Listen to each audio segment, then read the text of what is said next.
Greetings and salutations, friends, family, and yes, even foes watching this video from the comment section. Welcome back into another chapter flip-through video where I'll be showcasing all of the spreads and trackers I'm using in my everyday journal to keep all my crazy trains of thoughts running on the tracks as smoothly and efficiently as possible. And I say chapter because if you're new here and you're not familiar with how we do things on this channel, I am a cyclic planner.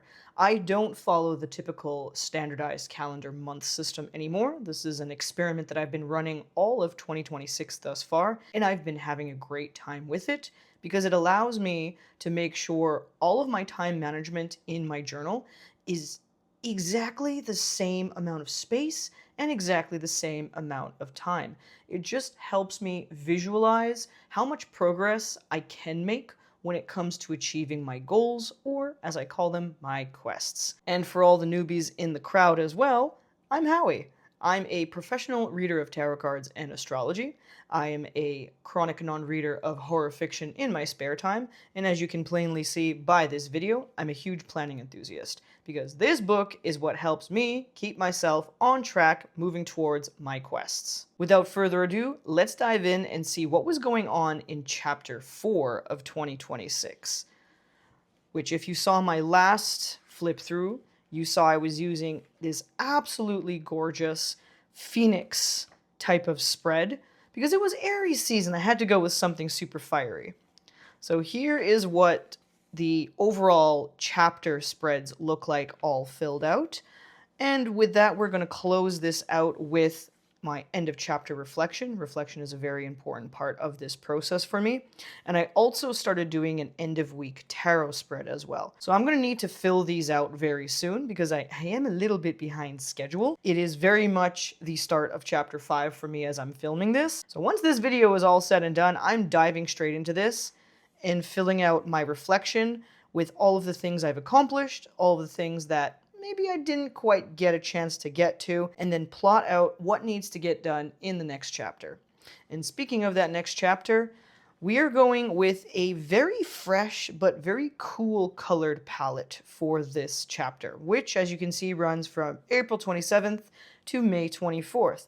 And this is what I mean by all of my time is essentially the same size and the same amount of space. So we have 4 weeks, all exactly 7 days long. Weekends are highlighted just so I can visualize those weekend days separately from everything else. And of course I have my little tracker over here for my monthly or chapterly tarot reading. I do a tarot reading at the beginning of every chapter just to give myself an overall forecast of what I might expect in the upcoming chapter. And the 4 aspects of life that I ask about have to do with me, myself, and I and my decision making, my relationships and emotional well-being, my communication, my business and my work habits, and anything to do with health, wealth, and the home. And so these combined will give me a brief overview of what I can expect and how I can attempt to navigate any sort of obstacles that come my way. That gets recorded up here, and I pull out all of my core themes so I have a nice little bulleted list to reference if I ever need to reference it. This space behind here is just a neat little area for me to jot down any sort of happenings or instances that kind of mirror what's going on with the tarot cards over on the left. And this is something I started doing last cycle, where I would come up with a mantra during my morning meditations. I meditate for about 5 to 10 minutes every single morning as part of my morning routine. It's a nice way for me to ease into the morning. I am definitely not the type of guy to just hit the alarm and hit the ground running at 6 in the morning. I need a solid hour, maybe 2 hours to reboot. I'm running on Windows 7, let's face it. And so this space is where I can start to build all of these visions and insights that I collect during my meditations to build my mantra for the month. And that becomes a part of my meditation practice to move through whatever astrological transits are happening over that chapter. Moving right along, we have what's supposed to be the end of chapter review, but I put it at the beginning so that I have a place to start dropping these ideas, just so I have a very convenient place to go review them if I'm ever feeling like I'm going through a tough spot where I feel like I haven't accomplished enough, I have my achievements and some happy memories that I can reflect upon at any point during the chapter. And of course, it is always important to make sure we jot down anything that challenges us or obstructs our goal getting so that we can develop some solutions, or in this case, I'm calling them hacks, to help us in the next chapter and avoid repeating those obstacles and mistakes. Anything that doesn't fit in my future log at the very start of my journal, I end up dropping here in the next chapter section. Mostly this is going to be those really key priorities that I absolutely do not want to forget when I start scaffolding next chapter's spreads. And of course, I am a huge astrology nerd. I am a professional astrologer by trade, as I just mentioned, so I have to have a space to track the astrological transits, and I leave myself a space to jot down any happenings or situations that reflect those astrological transits. Generally, this space is for anything and everything, a catch-all for even global events or events that happen in the lives of people around me. Anything that is more of a personal transit, I have a space for that at the start of my journal under a section I call Solar Transits and Log. I mentioned that when I did my journal setup in another video if you're curious about what that looks like. Moving right along, we have my trackers, and this has changed ever so slightly from last chapter, mainly because I have this massive space over here labeled Mana, which, as you can see, is going to be a space dedicated for my meditation, my visions, and my dreams. I had attempted to build dream logs into my everyday journal last year, and for a spell it did work, but I found towards the end of the year that just wasn't part of my practice or in my scope of interest anymore. And so a lot of those spreads that I would pre-scaffold at the start of a month just went unused and were wasted pages. So I made a small space here just to trial run my interest level in keeping a dream log, as well as anything else I want to write down, like synchronicities, astrological ideas. That's going to go here. Of course, we have the famous tarot tracker. This is a staple in my journal. This is going absolutely nowhere. This is how I can look back on this period in time and really visualize what the flavor of my life and my solar season was looking like in the cards. I have a key to make sure I don't lose track of what all these symbols actually mean and where those cards were pulled from. And then this was something that I really enjoyed last month, which is a creativity space. It is so important to make sure we are making time for our creative and leisurely pursuits. And given that all that stuff that's happening in Aries last month and into this month is in my 5th house of creativity, this has really become a highlight aspect of my life moving forward. And so I have a place to log in writing any sort of book reviews or ideas I have for creative projects. And then here are some mini calendars where I can just leave a dot, a little colored dot, if I actually work on that thing on a given day in this chapter. So I can kind of see where my energy is being dedicated during this time period. Similar to creativity over here with 2 more mini calendars, we have a space for lodging, which is essentially anything to do with my house and home. These calendars are going to be labeled as specific areas of the home that I really would like to declutter in this chapter. And so now I can start tracking every day that I spend a little bit of time, whether it's 5 minutes,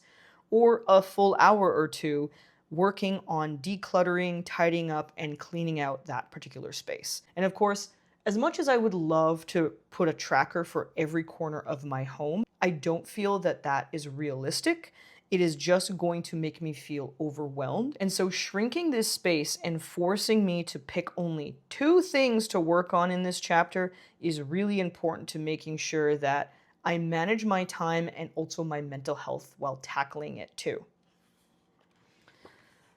And that does it for our chapter spreads. Now we are immediately into my famous weekly dashboard. And for those of you who are familiar with my previous flip throughs, this might look a little bit different, just a smidge. Normally, I have spaces for each individual day so that I can track all of the appointments and tasks and events that have specific deadlines. Now, Fortunately, unfortunately, I may have overbooked myself this upcoming week because I have 4 events to worry about back to back to back. Thursday, Friday, Saturday, Sunday, I am booked solid. And so I'm not actually going to have enough time to really dedicate to lots of quest action items and lots of other tasks.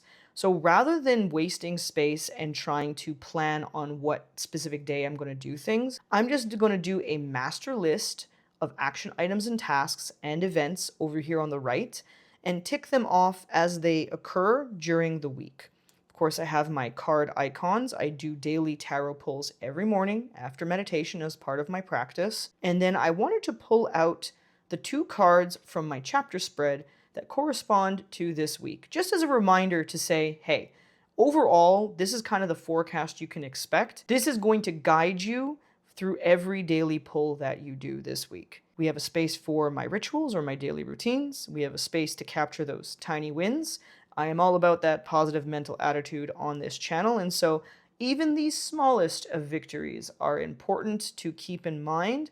That serves as motivation to help us move through challenging times. We have a space here for notes, stuff that comes up, ideas, thoughts, questions I want to answer later. And you may notice that I have absolutely flubbed my calendar. I don't know what I was thinking when I did this. I copied the dates from the last chapter. So we are starting on April 27th, not March 30th, folks. Will I fix this? Probably not. I am probably going to be too lazy and unmotivated to do that, because let's face it, once this week is done, am I really going to need this calendar to be accurate? I think not. And this is the importance of letting go of that perfectionism, folks.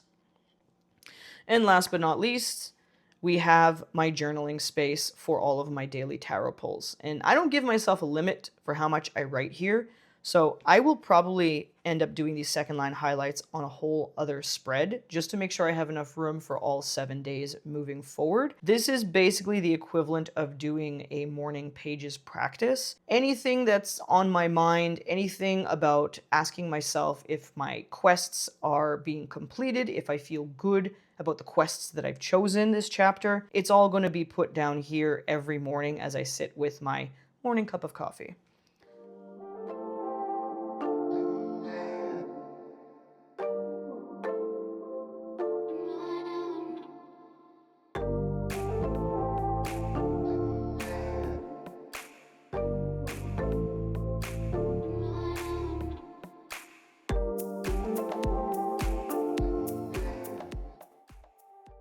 And now with that book closed, we close out this video with a huge thank you to everybody who has tuned in today and who continues to support my channel.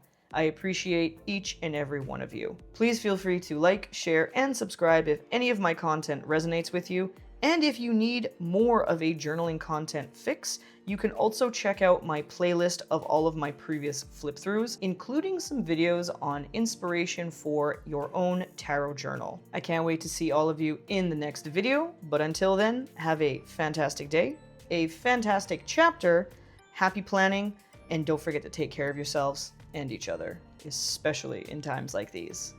Bye-bye!